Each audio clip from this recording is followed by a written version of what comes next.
ಹೊರಗಡೆ ಹಾಕ್ಸ್ಬಿಟ್ಟಿದ್ದೀನಿ. ಒಳಗಡೆ ಅಕಸ್ಮಾತ್ ಒಳಗಡೆ ಹಾಕ್ಸಿದ್ರು ಒಳಗಡೆ ಆಕ್ಸಿಜನ್ ಕಡಿಮೆ ಇರುತ್ತೆ. ಪೂರ ಆಕ್ಸಿಜನ್ ಕಡಿಮೆ ಇರುತ್ತೆ. ಅದು ಅವ್ರಿಗೆ ಗೊತ್ತೇ ಆಗಲ್ಲ. ನನಗೆ ಗೊತ್ತಾಗಲ್ಲ, ಏನೋ ಸುಮ್ಮನೆ ತಲೆ ಸುತ್ತ.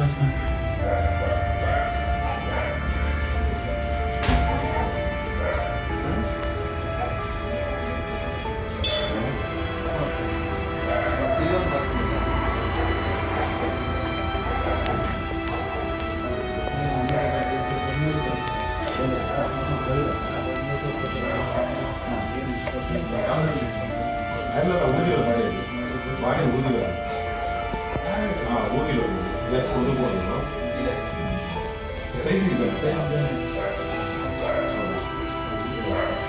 ಬಾಡಿ ಊದಿರ್ತೀರ ಸ್ವಲ್ಪ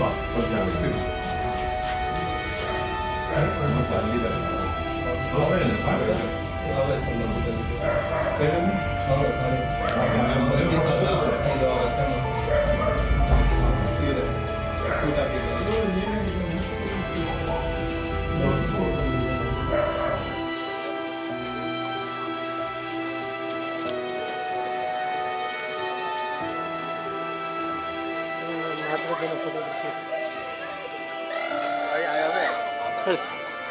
ರಾಕಿ ಒಳ್ಳೆ ಹುಡುಗನೇ, ಆದರೆ ಈ ಥರ ಗ್ಯಾಸ್ ಗೀಜರಿಂದ ಈ ಥರ ತೊಂದರೆ ಆಗಿರೋದ್ರಿಂದ ತುಂಬ ಎಲ್ಲರಿಗೂ ಗ್ಯಾಸ್ ಗೀಜರು ಯೂಸ್ ಮಾಡಬೇಡಿ ಅಂತ ನಾವು ಎಚ್ಚರಿಸ್ಕೊಳ್ಳಿ.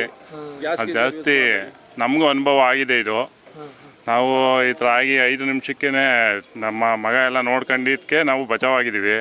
ಈ ಥರ ಎಲ್ಲ ಆದಾಗ ತುಂಬ ತೊಂದರೆ ಆಗುತ್ತೆ. ಫೀಲ್ ಏನು ಗೊತ್ತಾಗಲ್ಲ, ಯಾರಿಗೇನು ಗೊತ್ತಾಗೋದು ಇಲ್ಲ. ಅದು ನಮಗೆ ಇದು ಒಂದು ಸ್ವಲ್ಪ ಪ್ರಾಬ್ಲಮ್ ಆಗುತ್ತೆ. ಬಾಡಿ ಏನು ನಮಗೆ ವೈಬ್ರೇಷನ್ ಏನು ಗೊತ್ತಾಗೋದು ಇಲ್ಲ, ಆ ಥರ ಪ್ರಾಬ್ಲಮ್ ಆಗುತ್ತೆ. ಅದರಿಂದ ಗ್ಯಾಸ್ ಗೀಜರ್ ಯಾರು ಯೂಸ್ ಮಾಡಬೇಡಿ. ರಾಕಿ ಹಬ್ಬಕ್ಕೆ ಅವರ ಮಾವನ ಮನೆಗೆ ಹೋಗಿ ಅವ್ರ ತಂದೆ ಮನೆಗೆ ಹೋಗಿದ್ದಾರೆ, ಆದರೆ ಈ ಥರ ಆಗಿದೆ. ಹೌದು, ಇವ್ರು ಸಾಯಂಕಾಲ ಡ್ಯೂಟಿ ಮುಗಿಸ್ಕೊಂಡು ಏನೋ ಹೋಗ್ತೀನಿ ಅಂತ ಹೇಳಿದ್ನಂತೆ ಮನೆಯಲ್ಲಿ. ಇವ್ರು ಅವಾಗ ತಾನೇ ಹೋಗಿದ್ರೆ ಸ್ನಾನಕ್ಕೆ ಹೋಗಿದ್ದಾನೆ, ಅಷ್ಟೇ ಆಗಿರೋದು. ಏನಾಗಿದೆ ಅಂತ ಗೊತ್ತಿಲ್ಲ. 8:45 ಏನೋ ಬಂದಿದ್ದಾರೆ. ಅವಾಗ ನೋಡ್ಕೊಂಡಾಗ ಒಳಗಡೆ ಆ ಥರ ಬಿದ್ದಿದ್ದಾನೆ. ಪ್ರಾಬ್ಲಮ್ ಈ ಥರ ಆಗಿದೆ. ರಾಕಿ ಬಗ್ಗೆ ಹೇಳಬೇಕಾಗಿದೆ. ಭಾಳ ಸಜ್ಜನ ವ್ಯಕ್ತಿ, ಸರಳ ವ್ಯಕ್ತಿ. ನಮ್ಮ ಏರಿಯಾದಲ್ಲೆಲ್ಲ ಒಳ್ಳೆ ಹುಡುಗ ಅನಿಸ್ಕೊಂಡಿರ್ತಕ್ಕಂಥವ್ರು. ಯಾವುದೇ ಒಂದು ಕಾರ್ಯಕ್ರಮಗಳು ಮಾಡುವಂಥ ಸಂದರ್ಭದಲ್ಲೂ ಎಲ್ಲರೊಂದಿಗೆ ಒಟ್ಟಿಗೆ ಬೆರೆತು ಕಾರ್ಯಕ್ರಮವನ್ನು ಮಾಡ್ತಾಯಿದ್ರು. ಭಗವಂತ ಇಷ್ಟು ಬೇಗ ಅವ್ರನ್ನ ತಗೋಬಾರ್ದಾಗಿತ್ತು. ಭಾಳಷ್ಟು ನಮಗೂ ನೋವಾಗಿದೆ. ಏನೋ ಅವರಿಗೆ ಹೆಚ್ಚಿನ ರೀತಿಯಲ್ಲಿ ಶಾಂತಿ ಸಿಗಲಿ ಅಂತ ಈ ಮೂಲಕ ನಾನು ಪ್ರಾರ್ಥನೆ ಮಾಡ್ತಾಯಿದ್ದೀನಿ. ಮತ್ತು ಅವರು ಶ್ರೀಮತಿಯವರು ಭಗವಂತ ಧೈರ್ಯ ನೀಡಲಿ ಅಂತ ನಾನು ಈ ಮೂಲಕ ಕೇಳ್ಕೊತಾ ಇದ್ದೀನಿ. ನಮಗೆಲ್ಲ ತುಂಬಲಾರದಷ್ಟು ದುಃಖ ಆಗ್ತಾಯಿದೆ. ಭಾರಿ ಒಳ್ಳೆ ಹುಡುಗ. ಗ್ಯಾಸ್ ಗೀಜರ್ ಬಗ್ಗೆ ಅಂದರೆ ಅವರು ಕಿಟಕಿ ತೆಗೆದುಬಿಟ್ಟು ಸ್ನಾನ ಮಾಡಬೇಕಾಯ್ತು. ಅದು ನಾವು ನೋಡಿಲ್ಲ.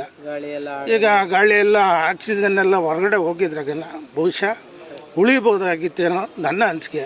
ಯಾಕೆಂದರೆ ಅವ್ರ ಮನೆಯಲ್ಲಿ ಯಾರೂ ಇರಲಿಲ್ಲ ಅನಿಸ್ತದೆ. ಬೆಳಗಿನ ಜಾವ ಒಂದು 7:45 ಪಾಪ ಹಿಂಗಾಗಿದೆ. ಭಾಳ ದುಃಖ ಆಗ್ತಾಯಿದೆ.